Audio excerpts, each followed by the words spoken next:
Hello everyone, welcome to civil staff. जैसे कि आप सभी को पता है कि पिछले कल यानी कि 25 जून 2023 को एचपी टेट नॉन मेडिकल वालों का पेपर हुआ है। सो इस सेशन में जितना भी केमिस्ट्री सेक्शन से क्वेश्चंस आए थे हम उन्हें यहाँ पे डिटेल में स्टडी करेंगे। अगर मैं बात करूं तो इस साल भी टेट एग्जाम में केमिस्ट्री से 30 क्वेश्चंस देखे गए थे और अगर इसकी एनालिसिस करूं पूरे तरीके से तो न्यूमेरिकल पार्ट जो है वो आपका केमिकल काइनेटिक्स सॉल्यूशन वाले चैप्टर से और नेमिंग रिएक्शन से डायरेक्ट क्वेश्चन आया था। कोई भी क्वेश्चन ऐसे सच घुमा के नहीं था, कुछ जर्नल क्वेश्चंस थे, कुछ रिपीटेड क्वेश्चंस भी हमें यहाँ पे देखने को मिले हैं। आई होप कि आपने जिन लोगों ने पेपर दिया है उन लोगों ने उनका पेपर अच्छा ही हुआ होगा। और ऐसे बहुत सारे क्वेश्चन थे जो हम एचपी टेट एग्जाम के लिए मोस्ट एक्सपेक्टेड क्वेश्चंस की सीरीज चलाई गई थी, उसमें से मैक्सिमम क्वेश्चंस जो हैं वो मैंने देखे हैं क्योंकि मुझे पता है कि वो क्वेश्चंस मेरे द्वारा करवाए गए हैं।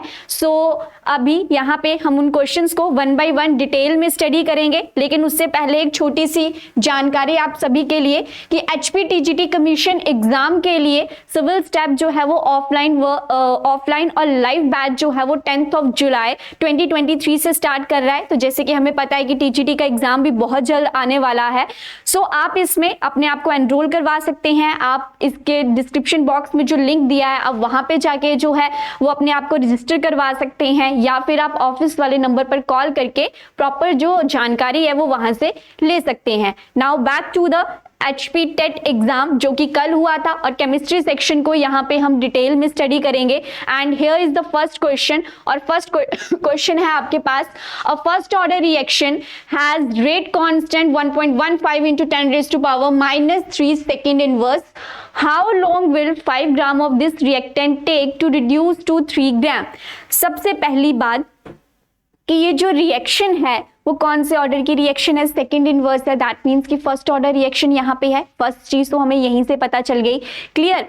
अब वो क्या कह रहा है कि जो रेट कांस्टेंट की वैल्यू है वो आपको दे रखी है और उन्होंने पूछा है कि कितना टाइम लगेगा अगर आपका इनिशियल में जो कंपाउंड था रिएक्टेंट था वो 5 ग्राम था और बाद में वो कितना रह गया है, 3 ग्राम रह गया है। तो हम इसमें डायरेक्ट फॉर्मूला यूज करेंगे, that is T = 2.303 K log of initial concentration of the reactant divided by its final concentration of the reactant। अगर मैं बात करूं यहाँ पे तो क्या आ जाएगा 2.303। रेट कांस्टेंट की वैल्यू हमारे पास कितनी दे रखी है, that is 1.15 into 10⁻³ and that is log initial concentration थी 5, लास्ट में रह रहा था 3, तो ये बन जाएगा 5/3।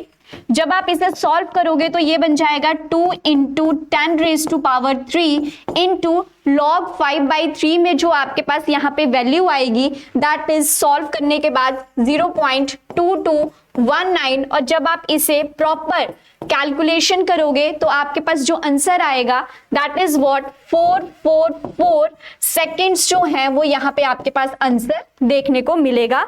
सो here the right answer is what, that is option B. और अगर मैं बात करूं ये क्वेश्चन जो है वो केमिकल काइनेटिक्स वाले चैप्टर से बुक में ये क्वेश्चन जो है वो अवेलेबल है, तो दैट मीन्स कि यहाँ से एक एनालिसिस तो ये बनती है कि अगर आप प्रॉपर अपनी बुक्स भी पढ़ के जाते हो ना तो वहां पे आसानी से उन्हें स्टडी करके आप क्वेश्चंस को अटेम्प्ट कर सकते हो। कोई भी क्वेश्चन यहाँ पे घुमा के नहीं था, डायरेक्ट फॉर्मूला यूज हुआ, कोई कन्वर्जन नहीं थी, सिर्फ आपको वहां पे वैल्यूज पुट करनी थी और आपके पास जो है वो डायरेक्ट आंसर यहाँ पे आ जाएगा। So according to this question the right answer is what, that is 444 seconds यहाँ पे सही आंसर था। चलिए नेक्स्ट चलते हैं। Which of the following is used to slow down the setting of cement? मतलब जब हम सीमेंट अप्लाई करते हैं तो उसकी सेटिंग को कम करने के लिए उसमें क्या अप्लाई किया जाता है। अब आपके पास ऑप्शन है जिप्सम, लाइमस्टोन, क्ले या फिर सिलिका। अब क्ले और सिलिका तो ऑलरेडी सीमेंट में प्रेजेंट होते हैं, लाइम भी होता है, तो यहाँ पे सही आंसर क्या है, जिप्सम का यूज जो है वो किया जाता है सीमेंट की सेटिंग को कम करने के लिए। अब ऐसा क्यों है, so here is the explanation. तो वो कहता है कि gypsum plays an important role in controlling the rate of hardening of the cement, और इसलिए यहाँ पे इसमें ऐड करी जाती है concrete and cement to slow down the drying time as cement dries quickly. So यहाँ पे जिप्सम क्या फॉर्मूला होता है, calcium sulphate with 2 molecules of water, इसका यूज जो है वो यहाँ पे किया जाता है ताकि सीमेंट जो है वो सेट जल्दी ना हो, क्योंकि जैसे हमें पता है कि जब हम प्लास्टर ऑफ पेरिस बनाते हैं तो वो भी जिप्सम में ही बनता है और यहाँ पे पानी के मॉलिक्यूल्स जो है वो ज्यादा अमाउंट में प्रेजेंट होते हैं, तो इसलिए चीजें जल्दी से सेट नहीं होती हैं। उसके बाद पीओपी बनता है, यहाँ से प्लास्टर ऑफ पेरिस बनता है, तो वहाँ पे हाफ मॉलिक्यूल्स ऑफ वाटर होते हैं और ऐसे जब प्रॉपर वाटर मॉलिक्यूल्स खत्म हो जाते हैं तो वहाँ पे डेड बर्न प्लास्टर की फॉर्मेशन जो है वो देखने को मिलती है। सो ये भी एक तरीका था इस क्वेश्चन को सॉल्व करने का। और जैसे कि मैं हमेशा कहती हूँ कि सीमेंट या फिर जो ग्लास है, ये चैप्टर जो है वो, ये टॉपिक जो है वो किस चैप्टर में आता है, केमिस्ट्री इन एवरीडे लाइफ से, और उस चैप्टर से डेली बेसिस के ऊपर क्वेश्चंस जो हैं वो टेट एग्जाम में देखने को मिलते हैं। सो देख लो, ये क्वेश्चन जो है इंपॉर्टेंट है। जैसे कि न्यूमेरिकल्स के बारे में कहा था कि केमिकल काइनेटिक सॉल्यूशन, इलेक्ट्रोकेमिस्ट्री, यहाँ से न्यूमेरिकल्स देखने को मिलते हैं। तो इस बार इलेक्ट्रोकेमिस्ट्री से न्यूमेरिकल नहीं आया था, बट केमिकल काइनेटिक्स और हमारा सॉल्यूशन वाले चैप्टर से जो है वो न्यूमेरिकल देखने को मिला था। So back to the question, the right answer is what, gypsum जो है वो यहाँ पे सही आंसर है। नेक्स्ट बात करी जाए, नेम द फॉलोइंग रिएक्शन, और ये रिएक्शन जो है वो ड्राई ईथर की प्रेजेंस में हो रही है, जहां पे 2 अल्काइल हैलाइड्स हैं, सोडियम के साथ रिएक्शन हो रही है और सिंपल किसकी फॉर्मेशन हो रही है, यहाँ पे अल्केन्स की फॉर्मेशन जो है हमें यहाँ पे देखने को मिल रही है। तो अगर मैं बात करूं यहाँ पे डायरेक्ट उसकी कौन सी रिएक्शन है, तो मुझे तो पता है कि ये क्या है, वुड्स रिएक्शन है। अगर मैं वुड्स फिटिंग रिएक्शन की बात करूं तो इसमें क्या होता है, हमारे पास एक बेंजीन रिंग होती है, क्लियर। उसके बाद जो है हमारे पास 2 मॉलिक्यूल्स ऑफ सोडियम होते हैं, प्लस हमारे पास जो है वो यहाँ पे RX एक अल्काइल हैलाइड की फॉर्मेशन जो है वो भी देखने को मिलती है। एक सेकेंड, यहाँ पे R नहीं आएगा, यहाँ पे जो है वो X हैलोजन जो है वो लगा होता है यहाँ पे। सो इस तरीके से जो यहाँ पे फॉर्मेशन देखने को मिलेगी वुड स्प्लिटिंग रिएक्शन में, तो यहाँ पे बेंजीन रिंग के साथ जो है वो बाद में R लग जाएगा और बाद में 2NaCl जो है, मतलब 2NaX जो है वो आपका बाहर निकल जाएगा। तो ये किस में था, वुड स्प्लिटिंग रिएक्शन में था। वुड रिएक्शन में 2 अल्काइल हैलाइड्स के ग्रुप होते हैं, सोडियम की प्रेजेंस में, ड्राई ईथर की प्रेजेंस में होते हैं।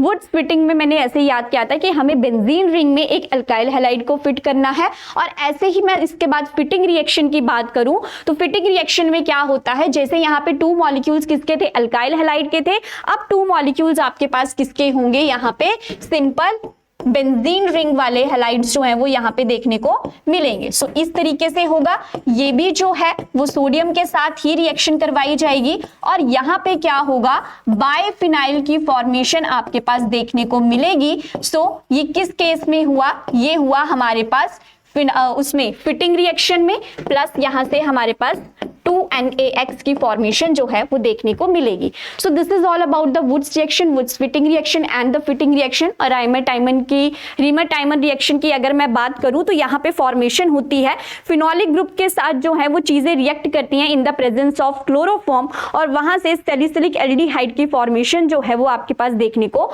मिलती है। अगर मैं यहाँ पे रीमर-टाइमर रिएक्शन की बात करूं सो मैं कह सकती हूं कि यहाँ पे क्या होता है, फिनोल होता है आपके पास, साथ में जो CHCl थी, क्लोरोफॉर्म जो है वो रिएक्ट करता है इन the presence of potassium hydroxide, और यहाँ पे जो फॉर्मेशन है वो किस चीज की देखने को मिलती है, OH एंड CHO ग्रुप यहाँ पे लग जाएगा, दैट इज सैलिसिलिक एल्डिहाइड की फॉर्मेशन जो है वो यहाँ पे आपके पास देखने को मिलेगी। एक मेजर कंपाउंड बनेगा और एक जो है वो आपके पास क्या बनेगा, माइनर कंपाउंड जो है वो यहाँ पे देखने को मिलेगा। सो this is what, this is रीमर-टाइमन reaction. So according to the question, the right answer is what, that is option A, Woods reaction। जो भी टेट एग्जाम के लिए मोस्ट एक्सपेक्टेड क्वेश्चंस में सीरीज करवाई जाती थी, वहां पे ये क्वेश्चन मैं ऑलरेडी करवा चुकी हूँ। और मैं हमेशा कहती हूँ जैसे कि नेमिंग रिएक्शंस जो है वो बहुत ज्यादा इंपॉर्टेंट है, यहाँ से डेफिनेटली क्वेश्चन जो है वो देखने को मिलता है। अब 1 by 1 अगर डिस्कस करूँ तो this is the Wurtz reaction. जैसे कि मैंने पहले ही कहा कि अल्काइल हैलाइड्स की रिएक्शन होगी सोडियम के साथ in the presence of dry ether, alkanes की फॉर्मेशन जो है वो यहाँ पे देखने को मिलती है। और अगर वुड्स फिटिंग की बात करूँ तो वहां पे हमने एक अल्काइल हैलाइड को, मतलब एक हैलाइड को हमने कहाँ पे मिक्स करना है, फिट करना है, दैट इज बेंजीन रिंग में। तो मतलब कि यहाँ पे बेंजीन भी होगा, साथ में अल्काइल हैलाइड होगा, इंटरचेंज करो, वहां पे हमारे पास जो है वो यहाँ पे एक बेंजीन कंटेनिंग हैलाइड की फॉर्मेशन देखने को मिलेगी। So this is what Wurtz Fittig. और फिटिंग की बात करूं तो जैसे स्टार्टिंग में था, यहाँ पे 2 मॉलिक्यूल्स जो है वो बेंजीन कंटेनिंग कंपाउंड के यूज किए जाएंगे और यहाँ पे बाइफिनाइल दैट इज डाइफिनाइल की फॉर्मेशन देखने को मिलेगी। और रेमर-टाइमर रिएक्शन की बात करूं तो यहाँ पे आप देख सकते हो फिनोल के साथ जो है वो क्लोरोफॉर्म को रिएक्ट करवाया जा रहा है, सोडियम हाइड्रोक्साइड या पोटेशियम हाइड्रोक्साइड की प्रेजेंस में रिएक्शन कर लो। यहाँ पे सैलिसिलिक एल्डिहाइड जो कि मेजर प्रोडक्ट है और साथ में एक माइनर प्रोडक्ट बनेगा दैट इज 4 हाइड्रोक्सी बेंजा एल्डिहाइड की फॉर्मेशन जो है वो आपके पास यहाँ पे देखने को मिलेगी। So this is all about this question. Now the next question is find the number of lone pairs of the electrons on central atom of xenon difluoride. तो यहाँ पे क्या पूछा गया है हमसे, लोन पेयर्स के बारे में पूछा गया है। ज़ीनन डाइफ्लोराइड है, डायरेक्ट फॉर्मूला लगाओ 1/2 number of electrons in the valence shell of the central atom कितने आ जाएंगे 8, कितने मोनोवेलेंट्स लगे हुए हैं 2, दैट मींस कि ये बन गया 10/2। तो यहाँ पे बनने चाहिए थे 5 बॉन्ड्स, बट हमारे पास कितने फ्लोरीन प्रेजेंट है, सिर्फ 2 ही फ्लोरीन प्रेजेंट है। तो मतलब 5 - 2 कितना रह गया हमारे पास 3 जो है वो यहाँ पे लोन पेयर्स देखने को मिलेंगे। इसीलिए यहाँ पे जो सही आंसर है, अब आप देख सकते हो यहाँ पे सही आंसर क्या है, ऑप्शन सी है। अब जैसे मैं ज़ीनन डाइफ्लोराइड की बात करूं तो देखो ज़ीनन है तो फ्लोरीन आगे हमारे एक्सियल पोजीशन पे, इक्वेटोरियल पे आगे हमारे लोन पेयर्स। तो यहाँ पे लीनियर शेप जो है वो हमें देखने को मिलेगी। और ऐसे ही अगर हमारे पास ज़ीनन F4 होता तो वहां पे क्या बन जाता 1/2 8 + 4, तो यहाँ पे बनता 12/2 दैट इज 6, मतलब कि 6 बॉन्ड्स बनने चाहिए थे, बट हमारे पास 4 ही फ्लोरीन अवेलेबल हैं। तो जब 6 होता है तब ज्योमेट्री क्या होती है, ऑक्टाहेड्रल, और जब आपके पास उसमें 2 लोन पेयर्स आ जाते हैं तो वहां पे उसकी शेप जो है वो चेंज हो जाती है, जिसे स्क्वायर प्लेनर शेप जो है वो कहा जाता है। क्लियर। तो जैसे ही ऑक्टाहेड्रल में 2 लोन पेयर्स आए तो उसे क्या कहा जाएगा, स्क्वायर प्लेनर कहा जाएगा। और ऐसे ही अगर ऑक्टाहेड्रल ही था और सिर्फ एक लोन पेयर था तो वहां पे उस शेप को क्या कहा जाता है, स्क्वायर पिरामिडल शेप जो है वो उसे कहा जाता है। अब यहाँ पे ये चीज कैसे बनी, क्योंकि यहाँ पे कितने थे हमारे पास 1 2 3 4 5 6 थे, तो उसके हिसाब से भी यहाँ पे क्या आ गया है, एक लोन पेयर आ गया है। 14 2 मतलब स्क्वायर पिरामिडल नहीं बनेगी, फिर ये जो है वो distorted pentagonal distorted triangle pyramidal, pentagonal bi pyramidal की फॉर्मेशन जो है वो यहाँ पे देखने को मिलेगी। अच्छा मैंने देखा नहीं, मुझे लगा यहाँ पे 5 है, तो ज़ीनन F6 है तो यहाँ पे बनेगा 1/2 8 + 6, तो मतलब यहाँ पे आएगा 14 डिवाइडेड बाय 2 दैट इज 7, मतलब कि 7 बॉन्ड्स बनने चाहिए थे, बट आपके पास जो है वो 6 ही है, इसलिए यहाँ पे इस तरीके की शेप जो है वो आपके पास देखने को मिलेगी। ये जो स्ट्रक्चर है वो इस तरीके से बनता है, बट यहाँ पे क्या है, एक लोन पेयर है तो इसे पेंटागनल बाइपिरामिडल कहते हैं। पर जब आप यहाँ पे देखोगे कि लोन पेयर है तो यहाँ पे डिस्टॉर्टेड पेंटागनल बाइपिरामिडल की फॉर्मेशन जो है वो देखने को मिलेगी। सो इस तरीके से सिंपल एक फॉर्मूले से हम यहाँ पे शेप को भी फाइंड आउट कर सकते हैं, साथ में कितने बॉन्ड पेयर्स हैं, कितने लोन पेयर्स हैं उसे भी आसानी से देखा जा सकता है। सो यहाँ पे सही आंसर क्या है, ऑप्शन 3 जो है वो यहाँ पे सही आंसर है। नेक्स्ट अगर क्वेश्चन की बात करूं तो यहाँ पे caprolactam when heated at high temperature gives. अब कैप्रोलैक्टम जो है वो क्या होता है, सो दिस इज लाइक दिस, इस तरीके से जो है वो कैप्रोलैक्टम होता है हमारे पास। और कैप्रोलैक्टम के साथ जो है जब आप इसे वाटर की प्रेजेंस में क्या करते हो, हीट करते हो, that is the type of the addition polymerization आप इसे कह सकते हैं, क्योंकि यहाँ पे कोई भी एक्स्ट्रा प्रोडक्ट की फॉर्मेशन नहीं होती है। तो कैप्रोलैक्टम के साथ क्या हो गया यहाँ पे, ओके डबल बॉन्ड O तो हमारा रह ही गया, तो यहाँ पे आ गया C double bond O। Next जो है वो आपके पास 1 2 3 4 5, मतलब CH2 कितना आ गया आपके पास 5 आ गया। नेक्स्ट क्या था आपके पास NH था, और इस तरीके से आपके पास पॉलीमराइजेशन हुई है, और इसे क्या कहा जाता है, इसे नाइलन 6 जो है वो कहा जाता है। तो मतलब यहाँ पे आपके पास सही आंसर क्या है कैप्रोलैक्टम के साथ, दैट इज नाइलन 6। और ऐसे ही अगर मैं बात करूं नाइलन 6 की, that is the condensation polymerization, तो यहाँ पे क्या होता है, हेक्सामिथाइलिन डायमीन का स्ट्रक्चर होता है, हेक्सामिथाइलिन डायमीन। सो इसे क्या कहेंगे, दिस इज हेक्सामिथाइलिन डायमीन, इसकी जो रिएक्शन होती है वो किसके साथ होती है, एडिपिक एसिड के साथ जो है वो इसकी रिएक्शन आपको देखने को मिलती है। हमने बहुत बार जो है वो ये क्वेश्चन ऑलरेडी किया हुआ है। तो यहाँ पे आता है इस तरीके से CH2 4 C double bond O OH, और जब आप इसकी कंडेंसेशन पॉलीमराइजेशन करते हो with the evolution of some extra product that is the water, तो यहाँ पे मतलब यहाँ पे मैं लिख देती हूँ वाटर जो है वो यहाँ पे क्या हो रहा है, रिमूव हो रहा है। तो यहाँ पे किस तरीके से फॉर्मेशन होगी, यहाँ पे आएगा NH क्योंकि वाटर बाहर निकल रहा है, साथ में आ गया CH2 6, यहाँ से आ गया हमारे पास NH, देन वाटर को बाहर निकाल दिया हुआ है तो ये आ गया C double bond O, next आ गया CH2 4 C double bond O, और यहाँ पे बन गया ये nylon 6 so this is the way to form the nylon 6 तो यहाँ पे हम बोल सकते हैं कि सही आंसर जो है वो हमारे पास क्या था, दैट इज नाइलन 6। ऐसे ही अगर मैं टेफ्लॉन की बात करूं, सो टेफ्लॉन में हमारे पास क्या होता है, यहाँ पे फ्लोरीन का दैट इज द उसे मैं क्या कहूंगी, एक सेकेंड, टेट्रा फ्लूरो इथाइलिन जो है वो इसे कहा जाता है इस तरीके से। और जब आप यहाँ पे फ्री रेडिकल पॉलीमराइजेशन करवाते हो और साथ में क्या होता है, यहाँ पे फ्री रेडिकल पॉलीमराइजेशन तो यहाँ पे हो ही रही है, और इसके बाद क्या होता है, डबल बॉन्ड्स जो है वो टूट जाते हैं अनसैचुरेशन से सैचुरेशन में जो है वो कंपाउंड जाता है इस तरीके से FFF, तो ये बन जाता है हमारे पास पॉली टेट्रा फ्लूरो इथाइलिन, जिसे क्या कहा जाता है, टेफ्लॉन जो है जिसे कहा जाता है। ऐसे ही अगर मैं डेक्रन की बात करूं तो यहाँ पे क्या होता है, ethylene glycol plus टेरिपेथैलिक acid,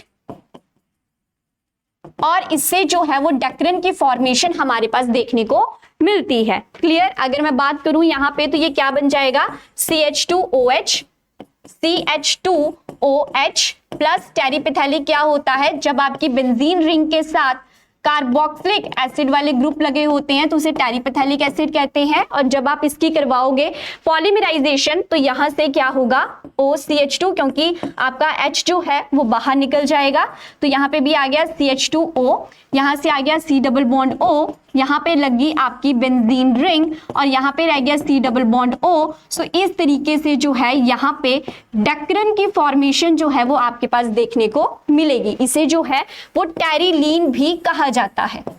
clear. So these are all the reactions that is related to these 4 points. तो हमने क्या स्टडी किया कि कैप्रोलैक्टम को जब हीट किया था तो वहां पे किस चीज की फॉर्मेशन हुई थी, हमारे पास नाइलन 6 की फॉर्मेशन जो है वो हमारे पास तब देखने को मिली थी। So according to the question the right answer is what, that is option C and this is nylon 6। इसी तरीके से रिएक्शन करी गई है और नाइलन जो है उससे क्या बनता है, नाइलन 6 से रोप्स वगैरह की फॉर्मेशन जो है वो यहां से देखने को मिलती है। क्लियर। ऐसे ही बात करी जाए नाइलन 6 की, that is the condensation polymer, क्योंकि कंडेंसेशन में क्या होता है कि जब दो रिएक्टेंट्स आपस में मिलते हैं और वहां से साथ में वाटर की formation as a by product देखने को मिलती है तो उसे कंडेंसेशन पॉलीमराइजेशन कहा जाता है। सो नाइलन 6 के केस में आपको वही देखने को मिलेगी, और यहां से जो है ये आपने देखा होगा थ्रेड की फॉर्मेशन जो है वो नाइलन 6 से ही करी जाती है। क्लियर। नेक्स्ट है टेफ्लॉन, तो इससे जो है वो बर्तन वगैरह बनाए जाते हैं, फ्री रेडिकल विनाइल पॉलीमराइजेशन यहाँ पे एग्जिस्ट करती है। नेक्स्ट है आपके पास टेरिलीन और डेक्रन, तो इससे जो है इथाइलिन ग्लाइकोल और टेरिपेथैलिक की कंडेंसेशन पॉलीमराइजेशन के द्वारा जो है वो फॉर्म किया जाता है। क्लियर। चलिए नेक्स्ट क्वेश्चन है आपके पास, During the denaturation of proteins, which of the following structure will remain intact? Denaturation of proteins का मतलब क्या है कि आपके पास प्रोटीन का एक स्ट्रक्चर है, आपने उसको हीट किया या कुछ भी किया तो उसका जो स्ट्रक्चर है वो कैसा हो जाएगा, बिल्कुल सीधा प्रॉपर फॉर्म में जो है वो स्ट्रक्चर आपके पास देखने को मिलेगा। मतलब जो प्रोटीन थे वहां पे amino acids, nitrogen containing compounds जो हैं वो एक साथ इकट्ठे होके बैठे थे, प्रॉपर वे में उनकी अरेंजमेंट थी, चाहे वो जिगजैग मोशन में थे, चाहे वो कॉइल्ड फॉर्म में थे, किसी भी फॉर्म में थे। डीनेचुरेशन का मतलब क्या है कि उन्हें बिल्कुल सीधा करके लेके आना है। तो इसमें वो बोल रहा है कि विच of the following structure will remain intact, कि जब आप डीनेचुरेशन ऑफ प्रोटीन्स करते हो प्राइमरी, सेकेंडरी और टर्शरी की, तो वहां पे कौन सा ऐसा स्ट्रक्चर है जो सेम ही रहता है। तो यहाँ पे सीधा आंसर है कि ऑप्शन ए जो है वो सही है, क्योंकि प्राइमरी का मतलब क्या है कि सिंपल स्ट्रक्चर की सिंपल चेन फॉर्मेशन होगी। प्राइमरी और सेकेंडरी में थोड़ी सी स्टेरिक हिंड्रांस आ जाती है, तो वहां पे कॉइल्स की फॉर्मेशन में आपको प्रोटीन्स देखने को मिलते हैं। तो यहाँ पे सही आंसर हमारे पास क्या है, ऑप्शन ए, क्योंकि जो पहले से ही एक सिस्टमैटिक फॉर्म में एग्जिस्ट करता है, तो अगर आप उसकी डीनेचुरेशन कर भी दोगे तो वो उसी फॉर्म में वहां पे रहेगा। सो डीनेचुरेशन क्या है, एक बायोलॉजिकल प्रोसेस है जो एक प्रोटीन के मॉलिक्यूलर स्ट्रक्चर को क्या करता है, डिफरेंट कर देता है, वेरी कर देता है, और ये ब्रेक डाउन करता है protein secondary and tertiary structure को, व्हाइल प्राइमरी स्ट्रक्चर का इसके ऊपर कोई भी इफेक्ट नहीं पड़ता है। And here is the explanation, आप यहाँ पे देख सकते हो, ये प्राइमरी था, इसको इसने कुछ भी इफेक्ट नहीं किया, वो वैसे का वैसा ही रहा। यहाँ पे बीटा के सेकेंडरी के केस में क्या होगा, देखो प्लीटेड शीट्स थी, जैसे डीनेचुरेशन करी यहाँ पे जो है वो किस तरीके से डीनेचुरेशन हो गई है। यहाँ पे टर्शरी था, टर्शरी जो है वो बिल्कुल कॉइल फॉर्म में होता है, आपस में ही टेढ़ा मेढ़ा हुआ होता है, तो जब इसकी डीनेचुरेशन करी तो ये सिंपल कॉइल की फॉर्म में देखने को मिला। तो इस तरीके से हम कह सकते हैं कि प्राइमरी स्ट्रक्चर के ऊपर कोई भी इफेक्ट नहीं होता है। क्लियर। चलिए नेक्स्ट क्वेश्चन है, The IUPAC nomenclature of an element with electronic configuration। तो आपके सामने जो है वो इलेक्ट्रॉनिक कन्फिग्रेशन दे रखी है, आपको इसकी सिर्फ IUPAC नेमिंग करनी है। सो दिस इज एटॉमिक नंबर 103, लॉरेशियम जो है वो इसे कहा जाता है, ये उसका है। तो मैं यहाँ पे जो इसकी करूंगी तो ये बन जाएगा अन नील ट्रायम। कैसे बनता है, this is un, this is nil and this is tri, मतलब 3 है तो ईएम लग जाएगा उसके पीछे। तो यहाँ पे सही आंसर हमारे पास क्या है, दैट इज ऑप्शन डी, अन नील ट्रायम जो है वो इसे कहा जाएगा। क्लियर। और यहाँ पे मैं बात करूँ तो लेंथेनाइड सीरीज से जो है वो एक लेंथेनॉइड सीरीज का ही है, नहीं लेंथेनॉइड और एक्टिनॉइड दोनों का ही है, मतलब D and F block element हम इसे बोल सकते हैं। तो यहाँ पे क्या है, लॉरेशियम जो है 103 है, this is the electronic configuration. तो इस तरीके से जो है वो यहाँ पे चीजें एग्जिस्ट करती हैं। अगर आपको सिंपल एटॉमिक नंबर भी पता था तो आसानी से ये क्वेश्चन जो है वो किया जा सकता है। क्लियर। सो एफ ब्लॉक एलिमेंट है, 5f14 है, 61 है, 7s2 है। तो इस तरीके से 103 था, हमें तो सिर्फ एटॉमिक नंबर की जरूरत थी, क्योंकि अगर एटॉमिक नंबर पता है तो वहां से डायरेक्ट जो है वो ये वाली IUPAC नेमिंग करी जा सकती है। तो ये अन नील ट्रायम की फॉर्मेशन जो है वो यहां से देखने को मिलेगी। नेक्स्ट है आपके पास, how many electrons in an atom may have the quantum number n is equals to 3 and l is equals to 0। This is not 1, this is l। तो देखो अगर n इज इक्वल्स टू 3 है और l is equals to 0 है, तो हमें पता है कि जो n है वो हमें किसके बारे में बताता है, प्रिंसिपल क्वांटम नंबर के बारे में जो है ये हमें बताता है। और प्रिंसिपल क्वांटम नंबर हमें किसके बारे में बताता है, शेल्स के बारे में बताता है। मतलब कि अगर n की वैल्यू 1 है, 2 है, 3 है, तो आपके पास k, l और m शेल होगी। क्लियर। और p जो है उसे l जो है उसे क्या कहा जाता है, एजीम्यूथल क्वांटम नंबर। और ये जो है वो हमें किसके बारे में बताता है, एंगुलर मोमेंटम के बारे में बताता है। ये भी ठीक है। एंगुलर मोमेंटम जो है वो हमें आगे बताता है कि कौन सी सबशेल या फिर कौन सी सबशेल जो है वो यहाँ पे प्रेजेंट होगी। तो L की वैल्यू जो है वो स्टार्ट होती है 0 से, 1 से, 2 से और 3 से। और अगर L की वैल्यू 0 है तो मतलब कि S सबशेल है, then P, then D, then F। तो यहाँ पे आप देख लो कि आपके पास क्या दिया गया है, n की वैल्यू 3 दी गई है, l की वैल्यू 0 दी गई है। 3 है मतलब कि 3 और l की वैल्यू 0 है, तो वहां पे क्या आ जाएगा, s ऑर्बिटल बन जाएगा। और हमें पता है कि जो s ऑर्बिटल होता है उसमें एक बॉक्स होता है, तो यहाँ पे कितने इलेक्ट्रॉन्स आ जाएंगे, एक बॉक्स में 2 electrons with the opposite speed. तो डायरेक्ट आंसर है कि यहाँ पे कितना आंसर होगा हमारे पास, that is option C, 2 electrons जो है वो हमें यहाँ पे देखने को मिलेंगे। So that is why the right option here is what, that is option C. Next है, देखो सिंपल क्वेश्चन है और ये बुक में जो है वो मेंशन है ये क्वेश्चन, कोई भी ना तो यहाँ पे मैं कह सकती हूँ कि कुछ भी चेंज नहीं हुआ है, इवन कि जो नंबर्स हैं वो भी वैसे के वैसे ही हैं। तो what is the molarity of sodium hydroxide in the solution prepared by dissolving its 4 gram in enough water to form 250 millilitre of the solution. तो मोलैरिटी का हमारे पास क्या फॉर्मूला होता है, number of moles of solute divided by volume of solution in litres, but अगर millilitre में है तो मल्टीप्लाई बाय हो जाता है 1000 से। तो यहाँ पे हमारा सबसे पहला काम क्या है, नंबर ऑफ मोल्स को फाइंड आउट करना। नंबर ऑफ मोल्स कैसे फाइंड आउट किए जाते हैं, that is given mass divided by it's molecular mass. और अगर मैं यहाँ पे गिवन मास की बात करूं तो कितना दे रखा है, 4 ग्राम। मॉलिक्यूलर मास कैसे निकालेंगे, सोडियम हाइड्रोक्साइड का निकालना है, तो ये आ जाएगा 22। वैसे तो हम 23 लेते हैं, इसमें ऑक्सीजन का आ जाएगा 16, हाइड्रोजन का आ जाएगा 1, सॉरी यहाँ पे आ जाएगा 2, और यह बन जाएगा 40 जो है वो आपको देखने को मिलेगा। सो ये आ गया 40, तो ये बन गया आपके पास 0.1 मोल जो है वो आपके पास देखने को मिलेगा। अब कर दो मोलैरिटी वाले फॉर्मूला में पुट, तो यहाँ पे आ जाएगा 0.1 इंटू 1000 डिवाइडेड बाय कितना हो गया, यहाँ पे कितना था, 250 था। तो जब आप इसे कैंसिल करोगे, सॉल्व करोगे, ये 4, तो कितना आ गया 0.4 मोलर डायरेक्ट आंसर की फॉर्म में यहाँ पे आंसर देखने को मिलेगा। सो ऑप्शन ए जो है वो सही आंसर है। कोई भी कॉम्प्लेक्स कैलकुलेशन यहाँ पे नहीं थी, सिंपल अगर मोलैरिटी का फॉर्मूला भी पता है, that is the number of moles of solute divided by volume of solution in litres. Number of moles कैसे फाइंड आउट करते हैं, given mass divided by it's molecular mass. तो गिवन मास दे रखा है, मॉलिक्यूलर मास आप find out कर सकते हैं, तो वहां से डायरेक्ट वैल्यूज पुट करोगे, कैलकुलेशन करोगे और आंसर जो है वो आपके पास आ जाएगा।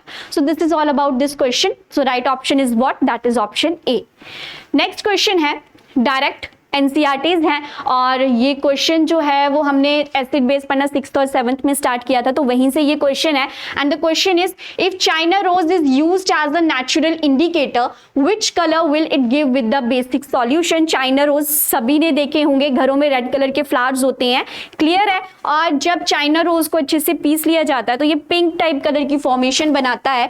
तो एसिड में ये जो है वो ऑरेंज या रेड कलर की फॉर्मेशन करता है, और बेस में जो है वो ग्रीन कलर की फॉर्मेशन यहाँ पे देखने को मिलती है। ये एक नेचुरल इंडिकेटर है। सो ऐसे ही अगर एक और नेचुरल इंडिकेटर की बात करूं तो जैसे हमारे पास हल्दी है, वो क्या है, नेचुरल इंडिकेटर है। ऐसे ही कुछ ऑल्फैक्टरी इंडिकेटर्स होते हैं। ऑल्फैक्टरी का मतलब क्या है, जिनसे हमें खुशबू से पता लगता है कि कौन सा इंडिकेटर है। तो इसमें अनियन भी आ जाता है हमारे पास। और अनियन से क्या है, आप देखना अगर अनियन एक जगह पे रहेगा ना तो वहां पे जो है वो दाग की फॉर्मेशन हो जाती है। सो वो क्या है, ऑल्फैक्टरी इंडिकेटर्स हैं। चाइना रोज की अभी हम बात कर रहे थे, वो क्या है, एक नेचुरल इंडिकेटर, इसे गुदहल भी कहा जाता है। So what you have to remember, neutral में ये हमें पिंकिश टाइप की फॉर्मेशन देता है, एसिड में रेड कलर की फॉर्मेशन होती है, और बेस में ग्रीन कलर की फॉर्मेशन जो है वो हमें देखने को मिलती है। So the right answer is what, that is option B. ऐसे ही नेक्स्ट क्वेश्चन की अगर मैं बात करूं तो यहाँ पे है, which metal produces hydrogen gas on reaction with dilute hydrochloric acid as well as the sodium hydroxide solution. अगर तो सिंपल क्वेश्चन होता कि मेटल कौन सा है जो हाइड्रोजन की फॉर्मेशन करता है, तो जो मेटल होता हम उसको टिक कर देते। बट क्वेश्चन ध्यान से देखो, यहाँ पे बोला कि इसमें से कौन सा ऐसा मेटल है जो डाइल्यूट हाइड्रोक्लोरिक एसिड मतलब जो एसिड के साथ भी रिएक्ट हो रहा है, और सोडियम हाइड्रोक्साइड मतलब कि बेस के साथ भी रिएक्ट हो रहा है। तो दैट मीन्स कि ये क्या होगा, हमारे पास एक एम्फोटेरिक ऑक्साइड वाला मेटल होगा, है ना। और एम्फोटेरिक ऑक्साइड कौन सा सबसे अच्छा है, एल्यूमिनियम ट्राइऑक्साइड। तो मतलब यहां पे सही आंसर हमारे पास क्या है, दैट इज एल्यूमिनियम। तो option C is the right answer. कैसे हमें पता चला, तो देखो जब भी एल्यूमिनियम जो है वो किसी बेस के साथ रिएक्ट करेगा तो वहां पे एज अ सॉल्ट फॉर्मेशन और साथ में हाइड्रोजन गैस की एवोल्यूशन देखने को मिलेगी। करवाया हुआ है मैंने ये क्वेश्चन। एल्यूमिनियम के साथ सोडियम हाइड्रोक्साइड और साथ में अगर आप यहाँ पे एसिड भी ले लोगे तो हमारे पास कॉम्प्लेक्स की फॉर्मेशन जो है वो देखने को मिलती है एसिड के केस में। तो यहाँ पे भी हाइड्रोजन गैस की एवोल्यूशन जो है वो आपके पास देखने को मिलेगी। यहाँ पे NaOH के साथ ही दोनों रिएक्शंस हैं, तो आप देख सकते हो सॉल्ट भी बन सकता है, कॉम्प्लेक्स की फॉर्मेशन भी जो है यहाँ पे देखने को मिल सकती है, और सेम जो है वो एसिड के केस में भी यहाँ पे होता है। क्लियर। चलिए नेक्स्ट क्वेश्चन है हमारे पास, which of the following non metal reacts and catches fire on exposure to air. तो यहाँ पे कौन सा ऐसा नॉन मेटल है जो रिएक्ट कर जाता है? तो नाइट्रोजन क्या है, ये तो नाइट्रोजन गैस की अगर मैं बात करूं तो वो क्या होता है, इनर्ट होता है हमारे पास। सोडियम जो है वो एक मेटल है, सल्फर और फॉस्फोरस में से एक हो सकता है। तो यहाँ पे सही आंसर क्या है, फॉस्फोरस, क्योंकि हम जहाँ पे एलोट्रॉप्स के बारे में पढ़ते हैं, red black and white phosphorus के बारे में, तो वहां पे हमें पता है कि रेड फॉस्फोरस कितना ज्यादा जो है वो रिएक्टिव है देन व्हाइट, और ब्लैक जो है वो थर्मोडायनेमिकली स्टेबल है। सो यहीं से हमें पता लगता है कि जो फॉस्फोरस है, जैसे ही आप उसे हवा में लेके आएंगे वो क्या करेगा, आग पकड़ लेगा। इसीलिए फॉस्फोरस को जो है वो चिल्ड कोल्ड वाटर के अंदर जो है वो स्टोर करके रखा जाता है। So the right answer is what, that is option ए। और ये भी एक रिपीटेड क्वेश्चन है और इजी जर्नल से यहाँ पे क्वेश्चन था। क्लियर। नेक्स्ट है, Which of the following reacts with cold water vigorously? तो कौन जो है वो सबसे ज्यादा वायलेंटली रिएक्ट करता है? सभी को पता है कि सोडियम जो है वो पानी के साथ क्या करता है, आग को पकड़ लेता है। और सोडियम को मॉइस्चर में आग से दूर करने के लिए, या वो आग ना पकड़े उसके लिए हम क्या प्रिकॉशंस ले सकते हैं? सोडियम को क्या कर दो, अमलगम के साथ, मरकरी के साथ रिएक्ट करवा दो, वहां पे सोडियम अमलगम की फॉर्मेशन हो जाएगी। पानी के साथ वो रिएक्शन नहीं होगी और सोडियम हमारा क्या रहेगा, सेफ रहेगा। But according to the question उन्होंने क्या पूछा था कि जो पानी के साथ बहुत जल्दी से रिएक्शन कर देता है, तो उसका आंसर क्या है हमारे पास, that is option B, sodium is the right answer. Clear.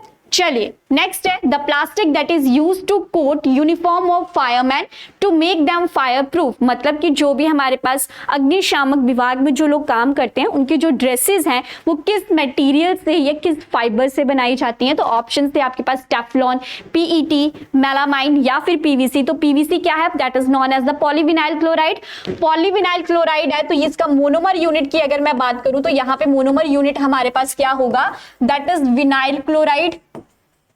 और इससे जो है मोस्टली पाइप्स वगैरह की फॉर्मेशन जो है वो करी जाती है। यहाँ पे इसका सही आंसर है वो क्या है, that is option B, melamine से जो है वो फायर प्रूफ रेजिस्टिंग या फायर रेजिस्टिंग मटेरियल्स की फॉर्मेशन जो है वो करी जाती है।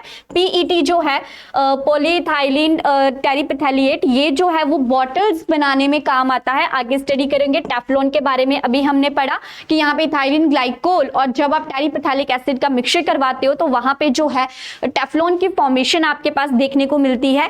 क्लियर। तो इससे मैं ये कह सकती हूँ टेफ्लॉन के केस में शायद चीजें डिफरेंट थी, ये वाली नहीं थी क्योंकि वहां पे डेक्रन और टेरिलीन की फॉर्मेशन थी।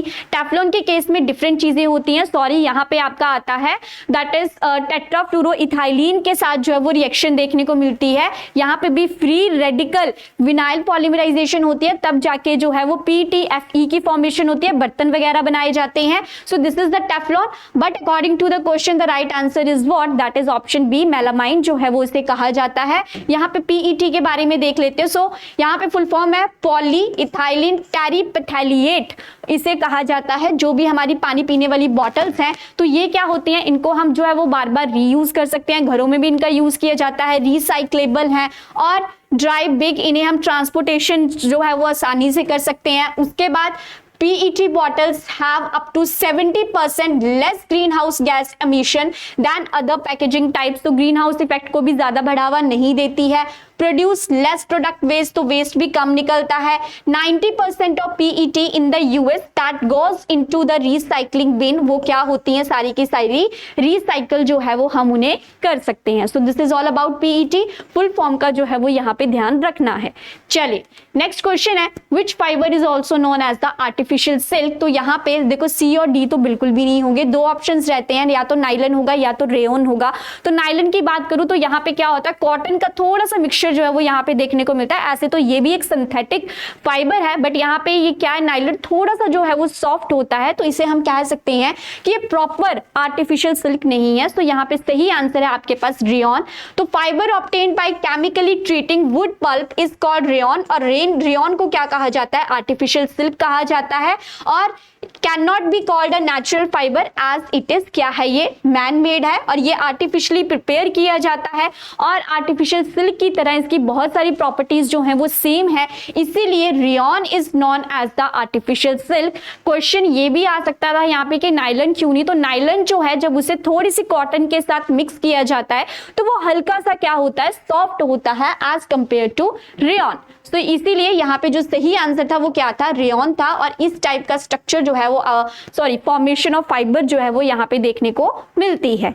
नेक्स्ट है इजी क्वेश्चन, डायरेक्ट क्वेश्चन कि कौन सा नॉन मेटल ऐसा या कौन सी ऐसी अधातु है जो सामान्य तापमान पर द्रव फॉर्म में पाई जाती है, तो हम सभी को इसका आंसर पता है, that is the bromine. So the right option is what, that is option B. और ब्रोमीन की बात करूं 35 इसका एटॉमिक नंबर है, 79.90 इसका मास नंबर है, ब्राउन इन कलर जो है ये देखने को मिलता है, डायरेक्ट इसका यूज नहीं किया जाता है, प्रिकॉशंस के साथ ही हम ब्रोमीन का यूज जो है वो करते हैं। क्लियर, चलिए नेक्स्ट क्वेश्चन है, a reaction A plus B that gives C plus D plus Q is found to have a positive entropy change and the reaction will be, कि यहाँ पे क्या है, पॉजिटिव एंट्रोपी आ रही है, मतलब डेल्टा S की वैल्यू यहाँ पे क्या है, पॉजिटिव है। एंट्रोपी का मतलब क्या होता है, डिसऑर्डरनेस बहुत ज्यादा है, मतलब हफड़ा तफड़ी जो है वो बहुत ज्यादा है। और हमें पता है कि कोई भी स्पॉन्टेनियस रिएक्शन कब होती है, जब डेल्टा G की वैल्यू हमारे पास क्या होती है, नेगेटिव होती है। तो मतलब वो किसी भी स्टेप पे या किसी भी टेम्परेचर पर रिएक्शन हो सकती है। Delta G is equals to negative, that means a spontaneous reaction, and delta G is equals to positive, that is the gives energy। तो वहां पे आपकी क्या होती है, नॉन स्पॉन्टेनियस रिएक्शन होती है। और अगर मैं यहाँ पे टेम्परेचर की बात करूं तो जब भी एक स्पॉन्टेनियस रिएक्शन है, मतलब कि वो पॉजिटिव एंट्रोपी के साथ हो रही है, दैट मीन्स कि यहाँ पे वो रिएक्शन जो है वो पॉसिबल है at any temperature. So that is why यहाँ पे सही आंसर आपके पास क्या है, ऑप्शन डी।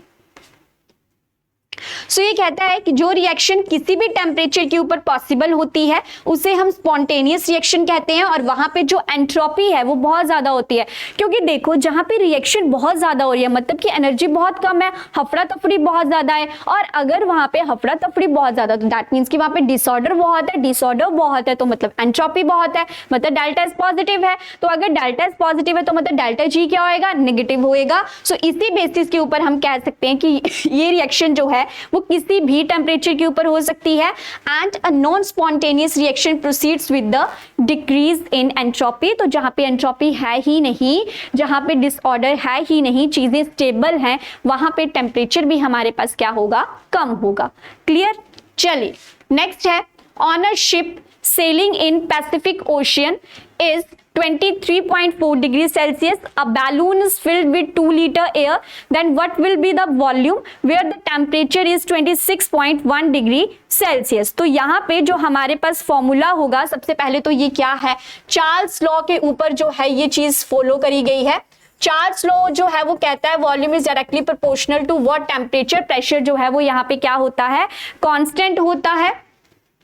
तो यहाँ पे बनेगा V1 over V2 is equals to T1 over T2 देखने को मिलेगा। तो V2 की वैल्यू हमने निकालनी है, that is V1 into T2 divided by T1 जो है वो यहाँ पे देखने को मिलेगा।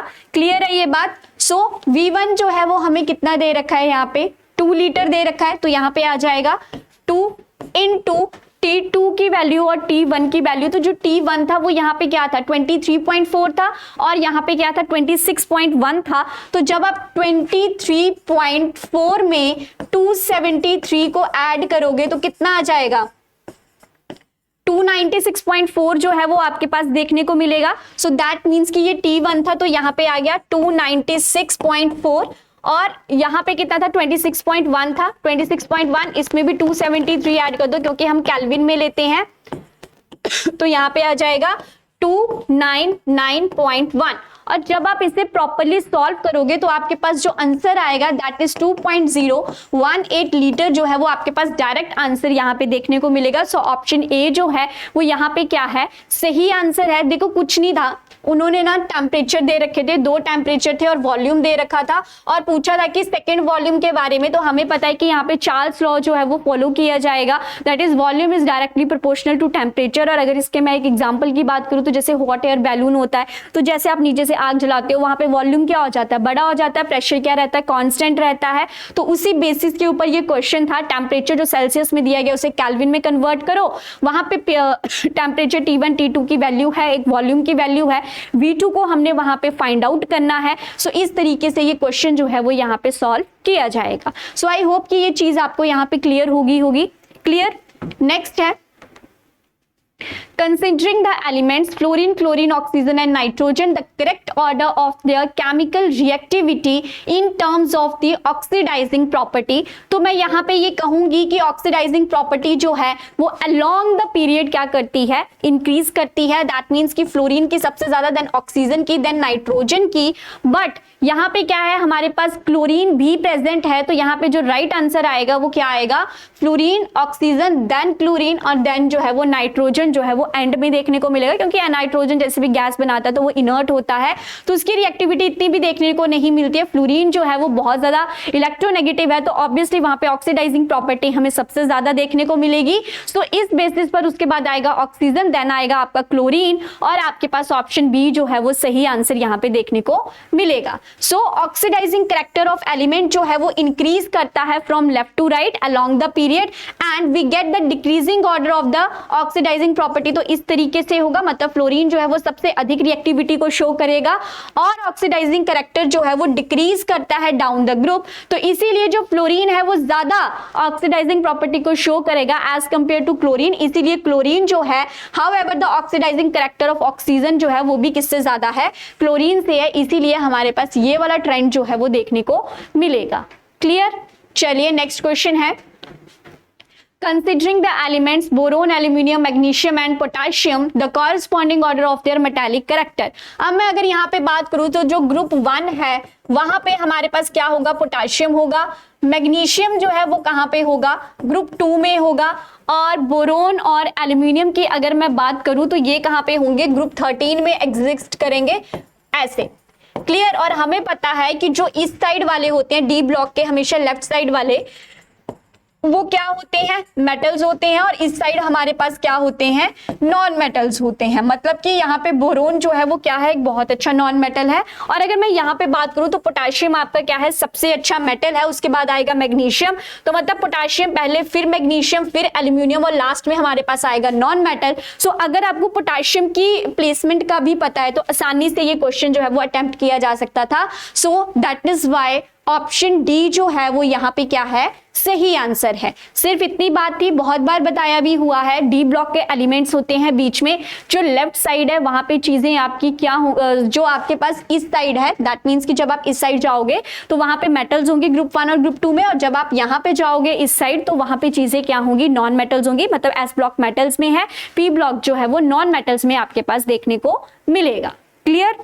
चलिए नेक्स्ट क्वेश्चन है, the acid present in स्पाइनच, that is पालक में जो है वो कौन सा एसिड प्रेजेंट होता है। हमेशा ऐसे क्वेश्चन आते हैं। एसिटिक एसिड की बात करूं तो इसे इथेनोइक एसिड भी कहा जाता है, और ये जो है वो कहाँ प्रेजेंट होता है, विनेगर, सिरका में इसकी प्रेजेंस देखने को मिलती है। फॉर्मिक एसिड हमारे पास क्या होता है, दैट इज HCOOH जो है वो इसे कहा जाता है, या फिर इसे जो है वो मीथेनोइक एसिड भी आप कह सकते हैं। और मीथेनोइक एसिड है तो मतलब कि यहाँ पे चीजें कैसी होंगी, एंड स्टिंग में जो है वो चीजें प्रेजेंट होती हैं। एंड स्टिंग, जो चींटी हमें काटती है तब ये वाला एसिड जो है वो वहां पे रिलीज होता है। ऑक्सैलिक एसिड वैसे हमें टोमेटोज में भी देखने को मिलता है। और आपने क्वेश्चन और पढ़ा होगा कि अगर आपके कपड़ों के ऊपर कोई दाग लग जाता है आयरन रस्टिंग का, तो उसे ऑक्सैलिक एसिड से रिमूव किया जा सकता है। और ऑक्सैलिक एसिड जो है वो पालक में भी प्रेजेंट होता है। लैक्टिक एसिड जो है वो दूध में प्रेजेंट होता है। सो यहाँ पे सही आंसर हमारे पास क्या है, दैट इज ऑप्शन सी जो है वो यहाँ पे सही आंसर है। तो इस तरीके से एसिटिक एसिड कहाँ पे है, विनेगर में है। एस्कॉर्बिक, जितने भी खट्टे फ्रूट्स हैं वो खट्टे फ्रूट्स हैं उनमें विटामिन सी, एस्कॉर्बिक एसिड देखने को मिलता है। सिट्रिक एसिड सिट्रस फ्रूट में, फॉर्मिक एसिड जो है वो एंड स्टिंग और बी स्टिंग में, लैक्टिक एसिड सार, मिल्क और दही में देखने को मिलता है। हाइड्रोक्लोरिक एसिड जो है वो गैस्ट्रिक जूसेस में, मैलिक एसिड एप्पल में, ऑक्सैलिक एसिड पालक में, और ये भी एक नया है, टी में कौन सा एसिड होता है, टैनिक एसिड होता है। और इमली हो गया, कच्चे आम हो गए, अंगूर हो गया, उनमें कौन सा एसिड प्रेजेंट होता है, टार्ट्रिक एसिड जो है वो वहां पे देखने को मिलता है। क्लियर। चलिए नेक्स्ट देखते हैं, और ये जो पीछे वाला क्वेश्चन था, ये जो लिटमस वाला क्वेश्चन है, ये हमने अपनी 6th 7th में या फिर 9th 10th की क्लासेस में सभी ने अच्छे से डिटेल में स्टडी किया हुआ है, कोई भी क्वेश्चन घुमा के नहीं था। Litmus is extracted from fungi, lichens, mycorrhiza या नन ऑफ दीज। तो डायरेक्ट सभी को इसका आंसर पता है, दैट इज लाइकन्स का यूज जो है वो यहाँ पे किया जाता है। सो यहाँ से जो है वो रेड लिटमस और ब्लू लिटमस पेपर की फॉर्मेशन जो है वो हमारे पास करी जाती है। So the right answer is what, that is option ए नहीं, यहाँ पे आएगा ऑप्शन बी। ऑप्शन बी जो है वो यहाँ पे क्या है, सही आंसर है। क्लियर। नेक्स्ट है, which part of the flame is used by Goldsmith for melting gold and silver.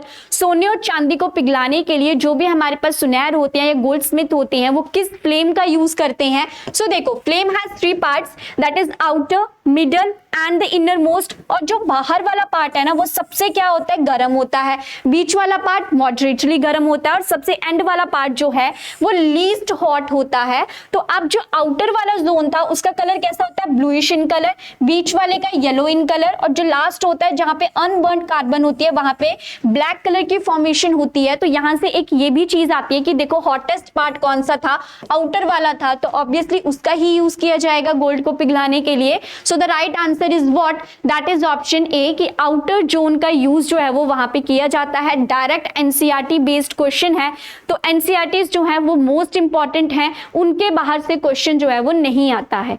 Clear. So the right answer is what, that is option A.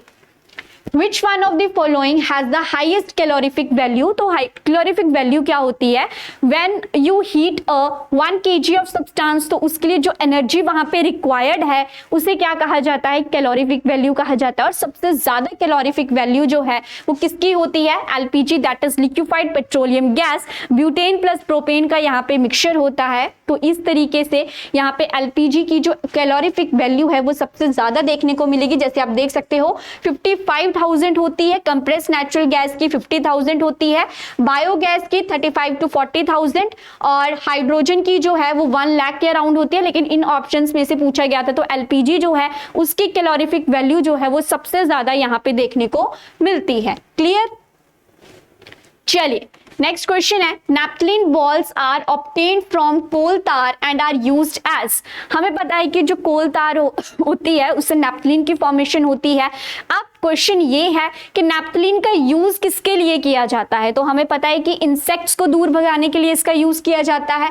Mosquito है, नहीं, मॉस्किटो को हम नैप्थलीन से दूर नहीं कर सकते हैं, मधुमक्खियां भी इससे दूर नहीं भागती हैं, moth is the right answer. और सांप जो है वो भी, उनके ऊपर नैप्थलीन बॉल्स का कोई इफेक्ट नहीं देखने को मिलता है। So the right answer is what, that is option C जो है वो यहाँ पे सही है। और नैप्थलीन से रिलेटेड बात करूं तो सब्लाइम मटेरियल है, बहुत अच्छे से सब्लिमेशन शो करता है, एरोमेटिक कंपाउंड है, 4n+2 पाई इलेक्ट्रॉन को जो है फॉलो करता है, हक्कल रूल को फॉलो करता है। सो इस तरीके से नैप्थलीन से जो है वो डिफरेंट क्वेश्चंस जो है वो हमें देखने को मिल सकते हैं। नेक्स्ट है, which of the following compound is used as an antacid। तो ऐसे नॉर्मल अगर एंटासिड की बात करूं तो वहां पे जो वो मैग्नीशियम हाइड्रोक्साइड और एल्यूमिनियम हाइड्रोक्साइड का मिक्सचर हमारे पास देखने को मिलता है। But according to these options the right answer is what, direct question था, ड्रग्स वाले चैप्टर से ये क्वेश्चन लिया गया है। तो रेंटिडीन का यूज जो है वो हम एंटासिड के लिए करते हैं और आपने शायद इसकी बॉटल देखी भी होगी। सो the right answer is what, that is option A. Next है आपके पास द डिफरेंस, एक second, the difference in the reaction of phenol with bromine in chloroform and bromine in water medium is due to. पहले उन्होंने क्या बोला है कि हम फिनोल की रिएक्शन करवा रहे हैं किसके साथ, ब्रोमीन के साथ, और किसकी प्रेजेंस में करवा रहे हैं, CHCl3 की प्रेजेंस में करवा रहे हैं। तो यहाँ पे जो आपके पास प्रोडक्ट्स की फॉर्मेशन होगी वो कैसे होगी, यहाँ पे आ जाएगा ऑर्थो और साथ में क्या होगा, पैरा ब्रोमोफिनोल की फॉर्मेशन जो है वो आपके पास देखने को मिलेगी। बट जैसे ही आपके पास ये रिएक्शन होगी वाटर की प्रेजेंस में, तो वहां पे क्या होगा, पोलैरिटी वाला फैक्टर जो है वो ज्यादा देखने को मिलेगा और यहाँ पे क्या होगा, 3 ब्रोमीन जो है वो एक ही साथ यहाँ पे क्या करेंगे, एग्जिस्ट करेंगे। सो ये चीज जो डिफरेंस आया है वो किसकी वजह से आया है, पोलैरिटी ऑफ सॉल्वेंट, क्योंकि water is polar in nature, so उस वजह से यहाँ पे ऐसी चीजें हमारे पास देखने को मिलेंगी। So that is why option B जो है वो यहाँ पे सही आंसर है। तो देखो, in presence of water as a solvent there is a greater ionization of the bromine and therefore more number of bromine electrophiles are generated. तो उसकी वजह से क्या होगा, आयनाइजेशन हो जाएगी, ब्रोमीन एज अ इलेक्ट्रोफाइल वहां पे एग्जिस्ट करना जो है वो शुरू कर देंगे। सो डायरेक्ट आंसर था, फ्री रेडिकल तो यहाँ पे बन ही नहीं रहे हैं, इलेक्ट्रोमेटिक इफेक्ट तो है ही नहीं है। हाइपर कॉन्जुगेशन के बारे में हम सोच सकते थे बट यहाँ पे ये फैक्टर डोमिनेट नहीं करेगा। So the right answer is what, that is option B. So this is the whole explanation. इसी तरीके से जो है वो प्रोडक्ट्स की फॉर्मेशन करी गई थी। नेक्स्ट है, Which of the following can be used to prevent the decomposition of hydrogen peroxide? तो हाइड्रोजन peroxide जो है वो डिकम्पोज ना हो इसके लिए हम यूज करते हैं वहां पे, that is option A, urea का यूज जो है वो वहां पे किया जाता है। सी, कोई रिएक्शन नहीं पूछी गई है, डायरेक्ट जो है वो क्वेश्चन पूछा गया है। So the right answer is what, that is option A. So इस तरीके से जो है वो वहां पे रिएक्शन देखने को मिलती है, फ्री रेडिकल्स की फॉर्मेशन होती है और इस तरीके से हम हाइड्रोजन peroxide की डिकम्पोजिशन को रोक सकते हैं। क्लियर? चलिए नेक्स्ट देखते हैं, some drugs bind to a site other than the active site of an enzyme and this site is known as, कि मतलब जो ड्रग्स हैं वो अपनी साइट के ऊपर अटैच नहीं होते हैं, वो किसी और other than the active site of an enzyme, और उस साइट को क्या कहा जाता है। ये चैप्टर जो है वो बायोमॉलिक्यूल्स वाला चैप्टर है। क्लियर है? तो यू कैन से दैट कि +1 में ये चैप्टर जो है वो हमें देखने को मिलता है। So here the right answer is what, allosteric site जो है उसे कहा जाता है और ये एनसीईआरटी से डायरेक्ट क्वेश्चन जो है वो उठाया गया है और ये एक्सरसाइज में प्रेजेंट है ये क्वेश्चन। तो यहाँ पे डायरेक्ट आंसर क्या है, दैट इज एलोस्टेरिक साइट जो है वो उसे कहा जाता है। And here is the explanation कि वो एक्टिव साइट को ऑक्युपाई ना करके कोई भी एक्स्ट्रा साइट को जब एंजाइम जो है वो कंडक्ट कर लेता है तो उसे क्या कहा जाता है, एलोस्टेरिक साइट जो है वो उसे कहा जाता है। और इसी तरीके से कॉम्पिटिटिव और नॉन कॉम्पिटिटिव, और अगर मैं थेराप्यूटिक की बात करूं तो इसका काम क्या है, ये डिजीजेस को डायग्नोज करने के काम आता है। तो ये तो डिफरेंट चीज थी। और कॉम्पिटिटिव में क्या होगा, वहां पे सबस्ट्रेट के बीच में जो है वो आपके इनहिबिटर्स आएंगे और नॉन कॉम्पिटिटिव में क्या होगा, inhibitor change shape of the enzyme so it can not bind to the substrate. Enzyme और सबस्ट्रेट को यहाँ पे बाइंड जो है वो यहाँ पे नहीं करने देगा कौन, नॉन कॉम्पिटिटिव। और कॉम्पिटिटिव में क्या होगा, interferes the active site of enzyme so substrate cannot bind। तो यहाँ पे जो है वो भी उसे वहां पे बाइंड नहीं करने देगा। सो डायरेक्ट आंसर था यहाँ पे क्या था, एलोस्टेरिक साइट जो है वो उसे कहा जाता है। नेक्स्ट है, glycosidic linkage between the C1 of the alpha glucose and C2 of the beta fructose is found in। तो देखो ये सारे के सारे सैकराइड्स हैं, C12H22O11 ही फॉर्मूला होगा, बट डिफरेंस कहाँ पे आएगा, स्ट्रक्चर की फॉर्मेशन में। फॉर्मूला जब आप इसका ड्रॉ करोगे तो वहां पे डिफरेंट स्ट्रक्चर्स की फॉर्मेशन होगी, मॉलिक्यूलर फॉर्मूला सेम ही रहेगा। तो अगर मैं बात करूं कि यहाँ पे जो लिंकेज है वो C1 अल्फा और C2 ऑफ बीटा फ्रक्टोज के बीच में हो रही है, तो इसका सही आंसर क्या है हमारे पास, सुक्रोज जो है वो यहाँ पे सही आंसर है।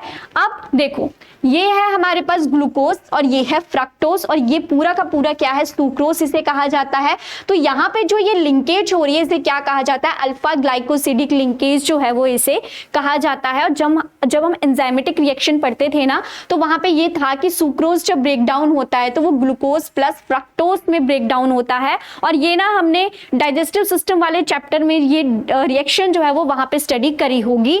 नेक्स्ट है आपके पास माल्टोज के उसके केस में क्या होता है, दोनों ही ग्लूकोज कंटेनिंग कंपाउंड्स होते हैं। और ऐसे ही माल्टोज के केस में आप देखोगे कि अल्फा डी ग्लूकोज है, अल्फा डी ग्लूकोज। और लैक्टोज के केस में देखोगे तो यहाँ पे भी ग्लाइकोसिडिक है बट यहाँ पे ग्लैक्टोज और ग्लूकोज जो है वो प्रेजेंट हैं। क्लियर? सो इस तरीके से हम चीजें जो है वो यहाँ पे देख सकते हैं। So this is all about the chemistry section of the TET exam जो कि आपका कल हुआ था। I hope that you like this session और आपको क्वेश्चंस जो हैं वो समझ में आ गए होंगे। सो एक बार फिर से जो भी हमारे पास HPTGT कमीशन का बैच है वो 10 जुलाई से स्टार्ट हो रहा है, जिसमें ऑफलाइन और लाइव क्लासेस आपकी चलेंगी। सो आप उसमें अपने आप को एनरोल करवा सकते हो। और थैंक यू सो मच।